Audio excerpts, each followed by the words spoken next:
శ్రావణం mega sale మీ CMR legacy of జ్యువెలరీలో విఏలో 50% వరకు తగ్గింపు. వివరాలకు సంప్రదించండి. నమస్తే రమగారు. నమస్తే జయ. రమగారు, 40+ క్రాస్ అయిన వాళ్ళు ఖచ్చితంగా ఈ నియమాలు పాటించాలి, పాటించటం మంచిది అనుకునే మీ పాయింట్స్ ఏమైనా ఉంటే చెప్పండి.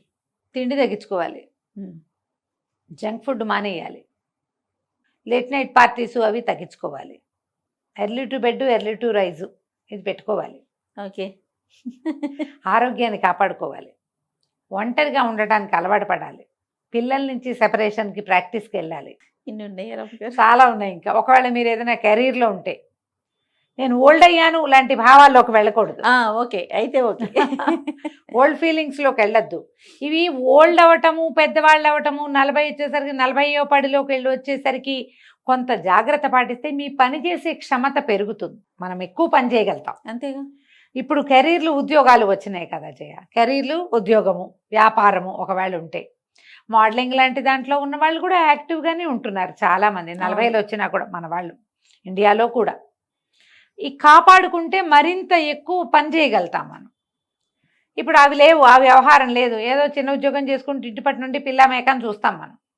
మనకు 40 వచ్చేసరికల్లా మన పిల్లలు మన నుంచి సెపరేట్ అవుతారు.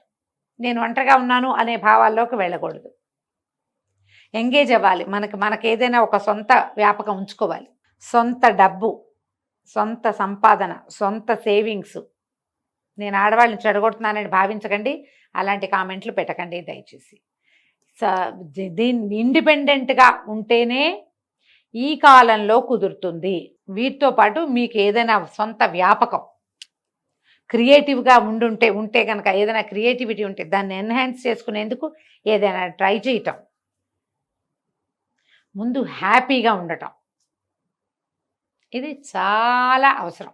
ఇప్పుడు ఎక్కడైనా ఇదివరకు 40s క్రాస్ అయితే పెద్దవాళ్ళు అనేవాళ్ళు, ఇప్పుడు 40 క్రాస్ అయితే పెద్ద ఏం కాదమ్మా. ఇప్పుడు ఎప్పుడు అంటారు రమగారు? ఇప్పుడు 50 దాటి 60 దాటితే, ఇప్పుడు నేను పెద్ద అంటే నువ్వు ఒప్పుకుంటావా? కాదు, అంటే 60 దాటాలి. 60 దాటాలిగా. ఏమో అప్పుడు సంగతి నాకు తెలియదు, ఇప్పుడైతే కాదు రమగారు. ఇప్పుడు నేను ఓల్డ్ కాదు. నేను ఓల్డ్ కాదని ఎంతమంది ఒప్పుకుంటారు? నాతో పాటు ఎంతమంది ఏకీభవిస్తారో చూడండి. నా వరకు నేను ఇప్పుడు ఒక ఏడాది 2 ఏళ్ళుగా నేను ఎక్సర్సైజ్ విగరస్గా ఎక్కువగా చేయటం, బాగా నడిచేయటం అవి తగ్గించుకున్నాను. ఏవో హెల్త్ ఇష్యూస్ రకరకాలు ఉన్నాయనుకో, కానీ నేను ఎంతమంది వచ్చినా వంట చేసేయగలను, ఎక్కడికైనా వెళ్తే 4 అడుగులు నడవగలను. ఆటే జంక్, సాధారణంగా జంకులు తిన్ను, అన్నీ కూడా తెలిసిందే. అవునండి, తక్కువ తింటాను, రాత్రిపూట ఫుడ్ తక్కువ, పూర్తిగా తక్కువ. మరి 1 గంట 2 దాకా పార్టీలు వ్యవహారాలు ఏదైనా పెళ్ళికి వెళ్తే ఏదో 11, 12 అవుతుంది, కానీ సాధారణంగా 11, 11 నిద్రపోతాను. నేను యాక్టివ్గానే ఉన్నానని నేను భావిస్తున్నాను. నాకంత మూమెంట్స్ స్లో అవ్వాల. అవును అవును, నాకు ఫాస్ట్ మూమెంట్సే ఉన్నాయి, నేను గబగబా పని చేసేయగలను. అమ్మో ఇదంతా నేను ఎక్కడ చేస్తాను లాంటి భావాలు లేవు నాకు, నా వల్ల కాదు, చేయలేను. ఏవో నొప్పులు గిప్పులు కనపడుతున్నాయి అప్పుడప్పుడు, మెనపాజ్ వల్ల కనిపిస్తాయి కదా, ఉన్నా కూడా నేను పని చేయలేని పరిస్థితి, అవి నాకు లేవు. ఇంకా నేను అనుకుంటాను లోపల ఉంది ఇది, హెల్దీగా ఉన్నాను నేను లోపల నుంచి. స్ట్రెస్లు వస్తాయి నాకు కూడా, నేను దాన్ని బీట్ చేస్తా. డిప్రెషన్స్ వస్తుంటాయి నాకు కూడా, చాలా డిప్రెస్డ్గా అయ్యాను. ఇదంతా ఏమిటి ఈ జీవితం అలా అనిపిస్తుంటుంది, దాన్ని లాగి పక్కన పారేస్తూ ఉంటా.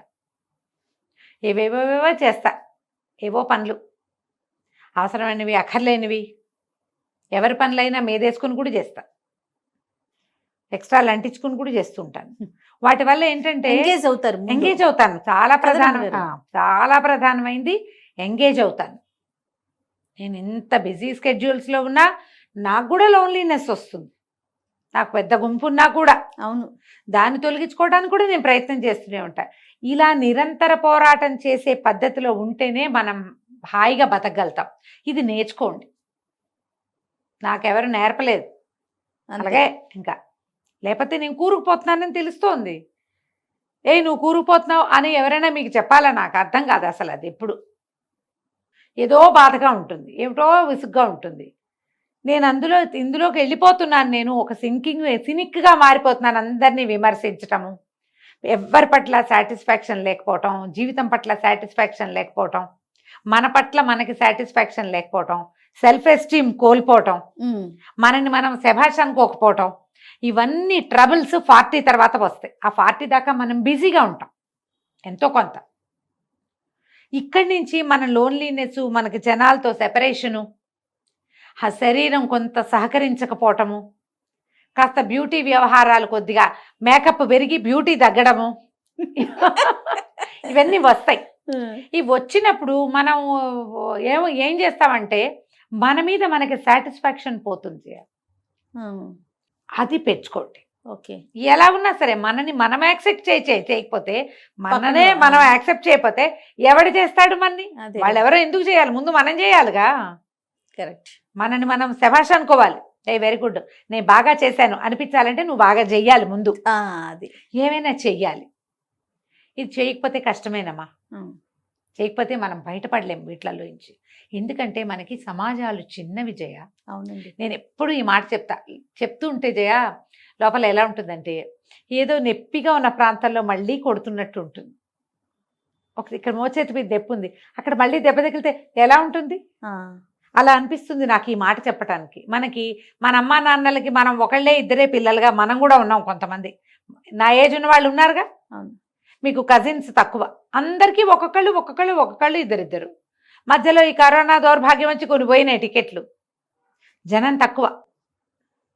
ఫ్రెండ్ సర్కిల్ మెయింటెనెన్స్ అందరి వల్ల కాదు, ఫ్రెండ్స్ తోటి కూడా తూతూ మేమే అనుకుంటూ ఉంటారు.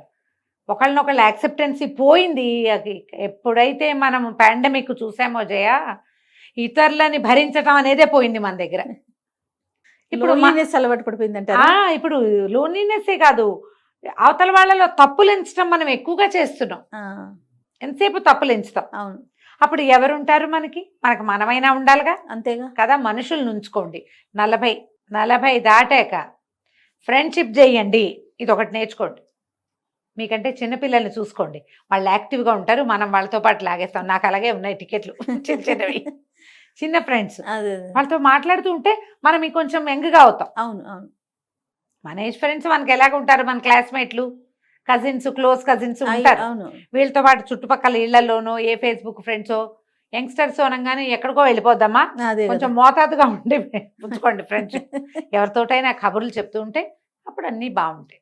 నేను ఎప్పుడో చూసాను జయ గుడ్డి సినిమా. గుడ్డి తెలుసా నీకు? ఎవరికి తెలీదా? అందరు చూడండి, నా ఫేవరెట్ సినిమా. తెలుగేనండి? కాదు, హిందీ సినిమా. జయబాదురి యాక్ట్ చేశారు అందులో. జయబాదురి అప్పటికి చాలా యంగ్, ఆవిడ మాకంటే చాలా సీనియర్ కదా, చిన్నపిల్ల. అందులో ఒక ప్రార్థనా గీతం ఉంటుంది. సబ్కో మన్కో శక్తి దేనా మన విజయ్ కరే, దూసరో కే జైసే పెహలే ఖుద్ కో జై కరే. ఇది ఆ పాట. అపని మన్కో శక్తి దేనా మన విజయ్ కరే, మన మనసు విజయం చేయాలి. ఈ పాట ఎంత బాగుంటుందో, నేను అసలు బాగా పాడలా, ఎంతో బాగుంటుంది. ఆ 2 వాక్యాలు నాకు చాలా చిన్నప్పటి నుంచి ఇష్టం. నాకు హిందీ వచ్చిన అర్థమయ్యే నాటికి చూసిన సినిమా అది. ఎవరినో జయ కాదు, ముందు నీకు జయకారం చేసుకో. నిన్ను నువ్వు శభాష్ అనుకునే లెవెల్లో నువ్వు ఉండు. అంతే.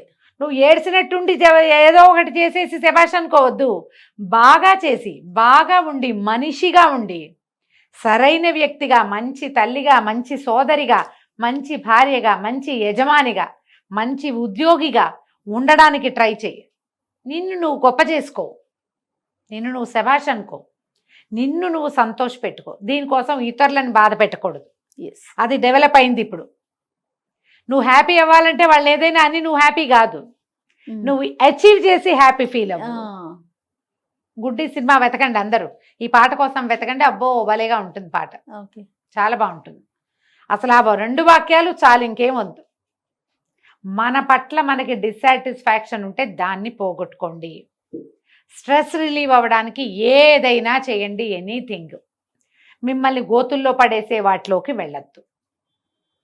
సెల్ఫ్ ఎస్టీమ్ని కోల్పోకుండా, నీ కుటుంబ మర్యాద, పరువు, పద్ధతి పోకుండా, చెడకుండా, వాటిని పాడు చేసుకోకుండా, మరి మీరు ఎక్కడికో దిక్కండా పైన మనకు అందని ఎత్తులు ఎక్కడానికి ట్రై చేయండి. డెఫినెట్గా. ఇది 40 తర్వాత ప్రతి వాళ్ళు అసలు మనం ఏమిటి, ఎలా ఉన్నాం, ఏమిటి మన సంగతి ఏమిటి, ఈ పీరియడ్స్ ఏమిటి, ఈ రకరకాల ప్రాబ్లమ్స్ ఏమిటి, ఈ హెల్త్ ఇష్యూస్ ఎందుకు వస్తున్నాయి, దానికోసం మనం ఎక్సర్సైజ్ చేయాలా, డాక్టర్ని చూడాలా, జిమ్కి వెళ్ళాలా, యోగా చేయాలా, ఏదైనా ప్రాణాయామం చేయాలా, ఏదైనా థెరపీ తీసుకోవాలా? ముందు మీరు ఆలోచించండి. మీకు చేత కాకపోతే మాలాంటి పెద్దక్కైన ఎవరైనా కనుక్కోండి. తప్పకుండా రమ్మగారు, అప్పుడు ముందుకెళ్ళండి, బాగుంటుంది. ఖచ్చితంగా. నమస్తే అండి. నమస్తే జయ.